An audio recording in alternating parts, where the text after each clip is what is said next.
Do you have knee pain and have to do the stairs? Let me show you a couple different techniques to make doing the stairs more manageable. Okay, so let's work with one rail, and I'm gonna show you the sideways technique.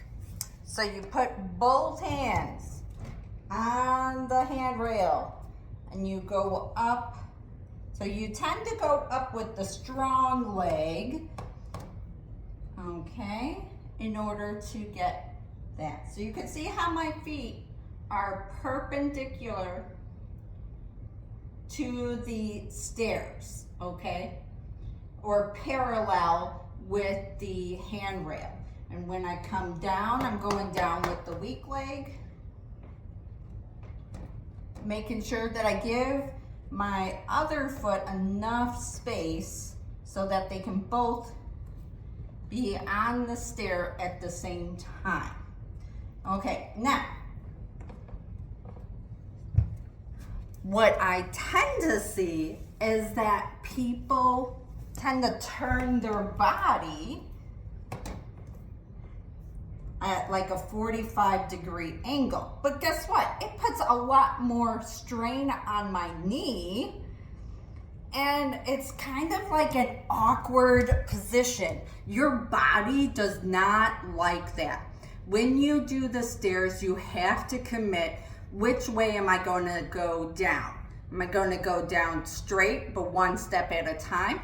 Or am I going to do this sideways technique to be using more of my hips rather than my knees? Okay, now what do we do when we have no rail? Okay, so you could use a cane to do the stairs, or you can actually use your arms, either the long part of your arms or the palm of your hand, in order to give you more support with going up and down the stairs without a handrail. Okay, so again, I'm going to be sideways. So I have my one arm this way, and I have the other one where it's my palm. I'm just kind of dragging, going up.